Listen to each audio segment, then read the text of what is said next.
So now, without further ado, we would like to introduce our special guest tonight, Dr. Vandana Shiva. I'm sure that everybody who's been working in the field of ecology and nature protection needs no introduction of her, but nevertheless, Vandana Shiva is a world-renowned environmental thinker and activist. She is a leader in the International Forum on Globalization and the Slow Food Movement. She's also the director of Navdanya and the Research Foundation for Science, Technology and Ecology. And most importantly, she's a tireless fighter for farmers, peasants and women's rights. She's the author and editor of many globally influential books, and a lot of them deal with the issues such as seed sovereignty, food security, and other topics related to ecology. We will give the floor to her to read us a couple of lines from her, one of the latest books that she wrote, which is called Oneness versus 1%. And we're very happy to also announce that we are working on a translation of that book into Slovenian now, and we hope it will be published very soon. But before you start your reading, I would just like to give you a small question. I read in your book that you studied physics in Canada and then that you did another doctorate with the indigenous people in India. So, and now you're dealing with all these issues that we mentioned before. I'd like to ask you how come that your life journey brought you from physics to ecology, and what connections do you see between these two areas? So I realized that the quantum world was creating a very, very different cosmology than the mechanistic world of classical science, of Newton, of Bacon, of Descartes. And I wanted to go deeper into it. And I realized that the people who were working on the foundations of quantum theory had all been attracted to the University of Western Ontario. So anyone I wrote to for a PhD said, but I'm not in South Africa, I'm not in Israel, I'm not in England, I'm not in Australia. All of them were there. I said, what better way to do a PhD than be with the 10 people who were looking at this from different dimensions, mathematics, logics, physics. Even while I went, in fact, when I was leaving for Canada, I visited a favorite forest just to carry my memories in my heart, and the forest was no more. It had been chopped for an apple orchard.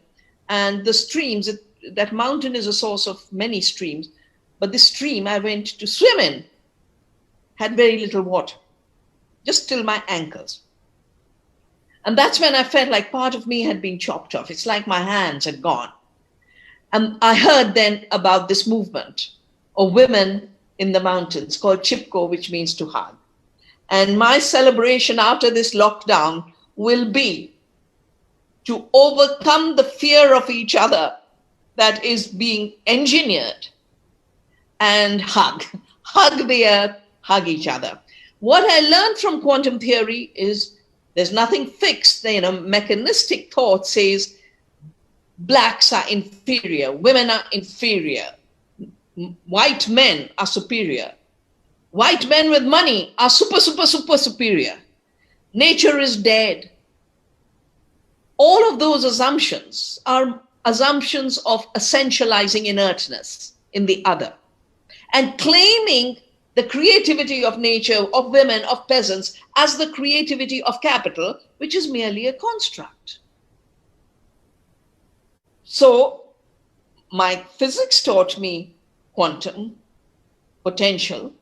And my life in ecology has taught me that if you take care of the soil, you will have good food. If you take care of biodiversity, the rest of biodiversity will flourish. I save seeds, but on our farm are 6 times more pollinators than in the forest because the diversity of plants supports diversity of insects. The second most important thing, and in fact, that's the reading I'd like to do right away, is in nature, in ecology, and in quantum theory, everything is interconnected. Nothing is separate. On the other hand, mechanistic thought creates reductionism. It is based on separation. Immutable particles that don't relate to each other. And that also includes the atomization of the human being. And they've tried again and again, but we are ecological beings. We are social beings. And therefore, we constantly create community. We constantly create culture. And I know even now, the lockdown in the COVID is a desperate attempt by the 1% to atomize us, to take away our capacity to relate. So this book, Oneness versus the 1%, in English, and I'm very glad it's coming out in your country. I write, oneness is the very source of our existence, our interconnectedness with the universe, with all beings, including human beings, with our local communities. Oneness is woven through our diverse living intelligence and creativity. It represents the confluence of our rich and vibrant diversities, biodiversity, cultural diversity, the different languages, the 7,000 languages you talked about, economic diversity. This lockdown is also an extermination of economic diversity and the attempt to create a new, unified, globalized, digitally controlled world economy. Political diversity. We've organized ourselves in different ways. I've just had a letter from the chiefs of Canada saying we want to connect with you because a new world has to rise. And that world is of self-organization. Political diversity comes from organizing yourself, self-organized. This is from the heart, from within. Gandhi had a beautiful word for it called Swaraj, self-organizing, self-rule. And then layers and layers and layers of interconnectedness create the amazing earth democracy that I talk about. But we also have knowledge diversity. When you talked about different languages, different books, they're all communicating knowledge in different paradigms. The mechanistic paradigm is a short 200-year-old paradigm. It's really a kindergarten of knowledge in human evolution. And it's been imposed from the top by about 5 men. Yeah? Bacon, who was also the chancellor, who was also controlled the money of England, Newton, Locke, Hobbes, they tell us what we are. They tell us how we should be organized. But we have thousands and thousands of languages and cultures. We know how to organize. We know how to live at peace with the earth. We know how to create true living democracy through self-organization. This oneness is based on the deep understanding that life and freedom are one. The COVID crisis is creating fear about life by one virus. We've dealt with many viruses. We ourselves are trillions of viruses in our body, 60 trillion microbes in our gut. Humans are other species. We are viruses and bacteria, and we don't have to declare war on them because they sustain us. They are our lives. Just like in biodiversity, insects are not our enemies to be exterminated. Insects are our friends to be protected. Is there a problem with? Are you having a difficult time listening? No? Can you hear? No? We hear you very well, and we're all listening very attentively. So go on, go on. Okay. So this oneness is based on the deep understanding that life and freedom are one. That our freedom as humans and as members of the earth family is not separable from the freedom of the earth and all her species. Her microbes, her insects, her trees, her animals. We are animals. This mechanistic worldview has been an escape from our earthliness, our earth being. But the future will only be born when we realize we are of the earth. that biologically we are of the animal family. And I want to just read out one more little bit how we know we are staring at the face of extinction and seeding the future when possible extinction stares us in the face, seeding freedom when all freedoms of all beings are being closed for the limitless freedom of 1% to exploit the earth and life, to manipulate life and our minds. And I see what's going on now as the final attempt at colonization of our bodies and our minds as the new colonies, to extract data, to sell big data, to manipulate our life, our minds, calls for a quantum leap in our imagination, our intelligence, our capacity, our compassion, our love, as well as the courage for creative, non-violent resistance and non-cooperation with a system that is driving us to extinction. Our only option is to heal the earth, and in so doing, healing and reclaiming our humanity, because it's through the earth we become human. There is, of course, some big men talking about only two options: extinction or escape to other planets. But there is no planet B. This is the only living planet. Life evolved here 4 billion years ago. We evolved here as a species about a few 100,000 years ago. This option that we'll either go extinct on this planet or have to escape to colonize other planets. The Elon Musks are doing it. Sadly, Stephen Hawking thought of it. They forgot because they didn't see their being of the earth, their ecology, their earthiness, their love. They didn't even explore the real option we have. And the real option is to rejuvenate the earth with the deepest love and the deepest care. And that is in our hands and in our hearts and in our minds, as long as we develop another imagination.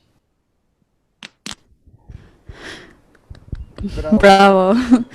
Thank you so much. This was really nice to hear, and you've given us so many cues about all the topics that we could be here discussing throughout the night and maybe for the next few days or even weeks. But I'd just like to give you one short last question.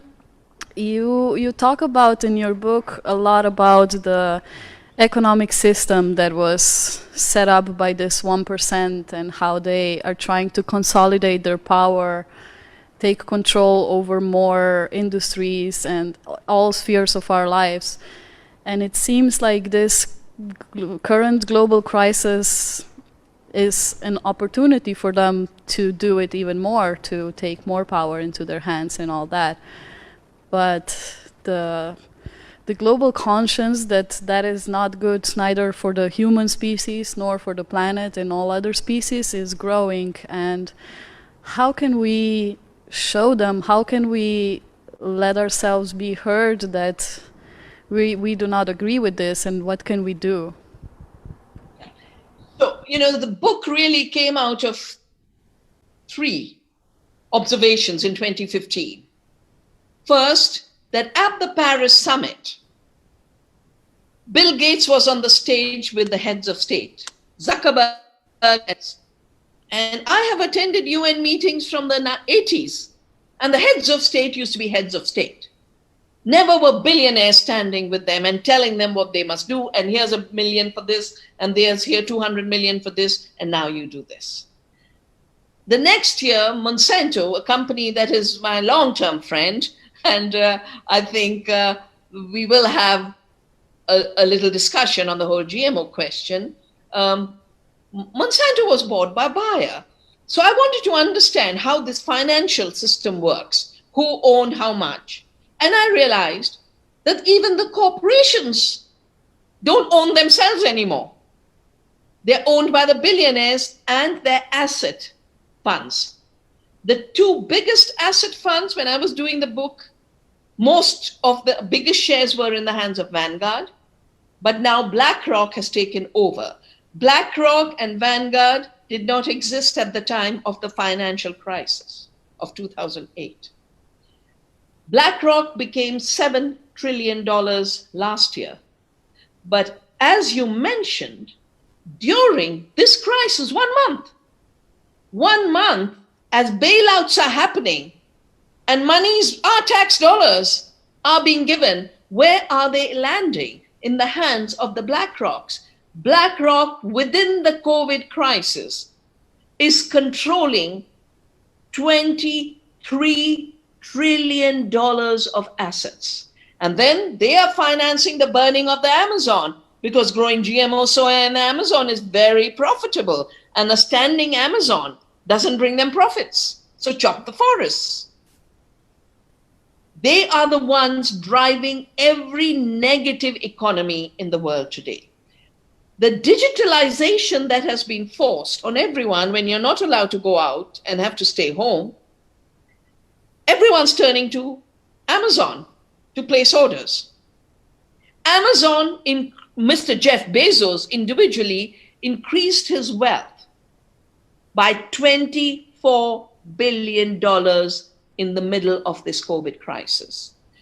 And from my reading, this billionaire who was the richest man, who's become second richest because of Jeff Bezos, Mr. Bill Gates, who drove the writing of this book, and I have a lot in this book about him, he's really controlling both the narrative of the COVID crisis, the lockdown recipes, and what will come out of it. He's paid $1 billion for satellites, for surveillance. He's already taken patents on ensuring that none of us will have freedom. He pushed geoengineering, manipulating the climate of the earth. He can create storms when he wants to destroy agriculture. He is pushing chemical farming around the world, first with AGRA, the Alliance for the Green Revolution in Africa, and now with something he launched literally in the middle of the COVID crisis, just before the peak. Ag 1, there'll be only one agriculture, not the diversity of a different agriculture in the mountains and in the desert, a different agriculture in India and a different agriculture in the Andes. They want one agriculture run by one man. The figure I want to share with you is in 2010, there were 388 billionaires who controlled half the wealth of the planet. Their number came down the next year to 177, came down to 159 in 2012. In 2013, it was 92, 80 in 2014, 62 in 2016, 8 in 2017. The following year, I saw it was 5. We are talking about absolutely unaccountable money. And the book has the data about how they take our tax dollars and pay no taxes. So it's wealth that is making everyone poorer. They have trillions and trillions and trillions. And this, when I talk about 1%, it's only because that's the name that was given when young people started to protest against Wall Street in the 2008 crisis. But this is the continuity of colonialism. It was one, Christopher Columbus, who got the right to go to Latin America. He got the right to come to India, actually, but he landed in the Americas. And all of it became part of Spanish territory. The British got jealous, created the East India Company, 300 merchant adventurers. That's all it was. They were called merchant adventurers. Went to Queen Elizabeth with the same charter as what Columbus had got and said, sign this. That's how we were colonized. They had the right to have armies. They had the right to take over trade. And I recognize what's happening today because of what we went through in colonization and what indigenous people have gone through in colonization. You go and grab what the indigenous people have carefully nourished for centuries.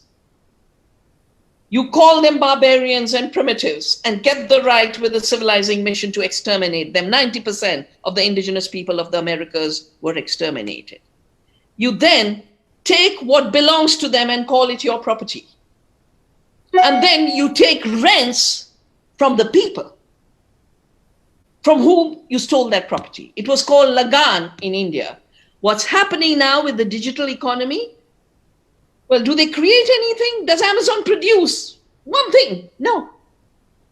All it did was create a platform. Bill Gates didn't create anything, but he creates a rent on every Microsoft transaction. And then even his philanthropy, I have called it philanthrocapitalism, is he very carefully invests his philanthropy where he can make future money.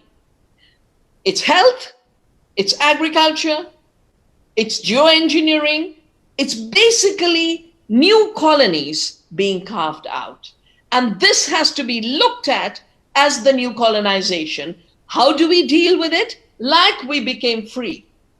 India became free of the British.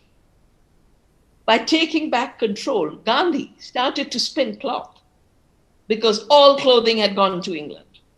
We've got to reclaim our ability to make things. We have to create local economies. We've forgotten how to make things. We've become consumers. We have to become makers again. That is our creativity. And the final issue is, whether it was South Africa or it was the salt, where the British made salt their monopoly, and Indians making salt were treated as thieves, and Gandhi walked to the beach and said, nature gives it free. We need it for our survival.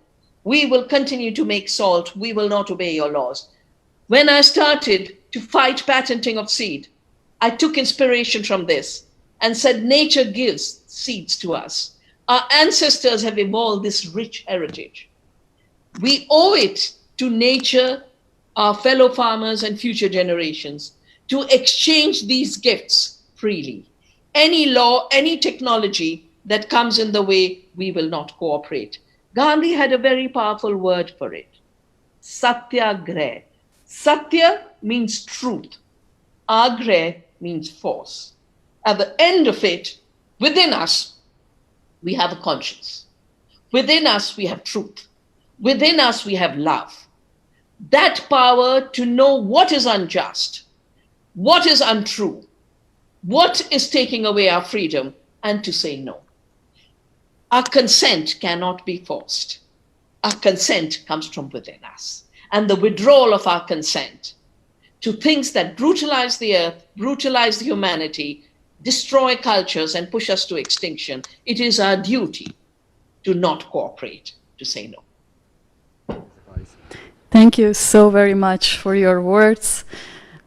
It was a pleasure listening to you, and hopefully many people around the world were able to hear your voice on this, your thoughts on this, not because it is your voice, but because your voice is the voice of millions of people around the world who themselves don't have their own voice in this world. To everyone. Hvala to you. I will wait to hear the GMO issue. Yes, yes. Yeah. So thank you also from me, dear Vandana. I'm so happy that you are here with us, and I see, I studied philosophy, and my professor, who I has great respect for him, learned me one thing. Rock, this civilization, our Western philosophy, civilization went mad. It's a kind of schizophrenic. And it will go through the way of psychosis to calm the only way there is, and it was shown by, Buddha and by Confucius. And he was a very strict, very rational, because the philosophers and scientists from England you mentioned, like Hume, David Hume and Locke and all those, they're absolutely irrational. But this is another thing. So I think that's why the Western, the Indian philosophy is urgent in a way, the very deep one, and one of the lessons of it is that the weakest is in a way the strongest. So absolutely, the smallest is the most powerful, and the weakest is the strongest. And we are here now tonight, the weakest, and we don't think we are weak, but it doesn't matter if they ignore us.